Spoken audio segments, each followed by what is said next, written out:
ગેરકાયદે બાંધકામોની સાથે તળાવની બાજુમાં આવેલા ટીપી રોડને ખોલવાની પણ કામગીરી શરૂ કરી દેવાઈ છે।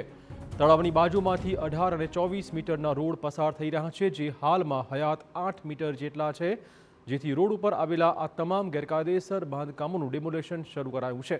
તળાવમાંથી દબાણ દૂર કરીને તળાવને ડેવલપમેન્ટ કરવાની પ્રક્રિયા સરકાર દ્વારા કરવામાં આવી રહી છે। ત્યારે અમદાવાદમાં ચંડોળા અને ઈસનપુર તળાવમાંથી દબાણો દૂર કરાયા બાદ આજે શહેરના વટવા વિસ્તારમાં આવેલા વાંદરવટ તળાવમાં રહેલા 400 નાના મોટા ગેરકાયદેસર દબાણોને હટાવવાની કામગીરી શરૂ કરાઈ છે।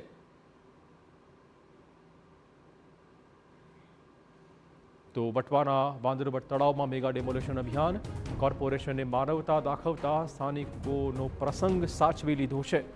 બાજુની જગ્યામાં મંડપ બાંધી ત્યાં રસોડું કરવામાં આવ્યું છે। રસોડું હોવાથી બપોર બાદ ડેમોલેશન કરવા કરાઈ હતી વિનંતી।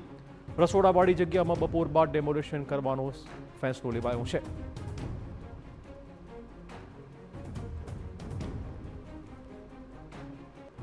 વટવાનું જે વાનરવટ તળાવ છે ને ત્યાં તળાવ ઉપર જે ગેરકાયદેસર બાંધકામો છે તેને દૂર કરવાની કામગીરી કોર્પોરેશન દ્વારા શરૂ કરવામાં આવી છે, પરંતુ આ કામગીરીની વચ્ચે એક માનવતાનું ઉત્તમ ઉદાહરણ છે તે પણ જોવા મળ્યું છે।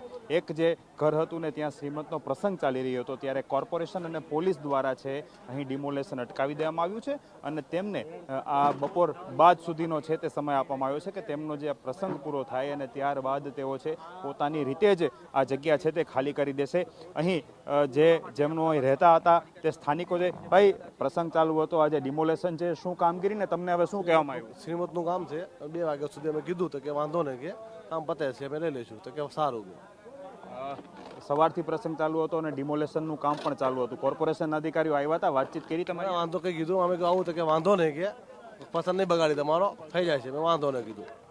ક્યાં આજનો દિવસનો ટાઈમ આપ્યો છે? શું 2 વાગ્યા સુધીનું અમારે 2 વાગે કામ પતી જાય છે, 2-2:30 વાગે પતી જાય એટલે પછી આમ પતી જાય અમારે, એમ 2-2:30 વાગ્યા સુધીનું છે અમારે। તો દાદા શું કહેશો, પ્રસંગ ચાલતો હતો અને કોર્પોરેશન અને પોલીસે માનવતા રાખી અને તમને ટાઈમ આપ્યો, શું કહેશો?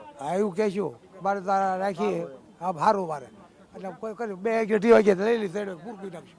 એટલે બિલકુલ આ જગ્યા ઉપર ડિમોલેશન અટકાવવામાં આવ્યું છે ને, ખાસ કરીને બપોરે 2 વાગ્યા બાદ તેમનો જે પ્રસંગ પૂરો થાય ને ત્યારબાદ સ્વેચ્છાએ છે આ તેમનું જગ્યા છોડી અને અન્ય જગ્યા ઉપર સ્થળાંતર થઈ જશે ને તેને જ કારણે પોલીસ અને કોર્પોરેશન દ્વારા છે તેમને બપોર સુધીનો સમય આપીને અહીંથી ડિમોલેશનની પ્રક્રિયા છે તે આ જે વિસ્તાર છે તે પૂરતી બંધ રાખવામાં આવી છે। કેમેરા પર્સન ઇમરાન શેખ સાથે હરીન માત્રાવાડિયા, TV9 અમદાવાદ।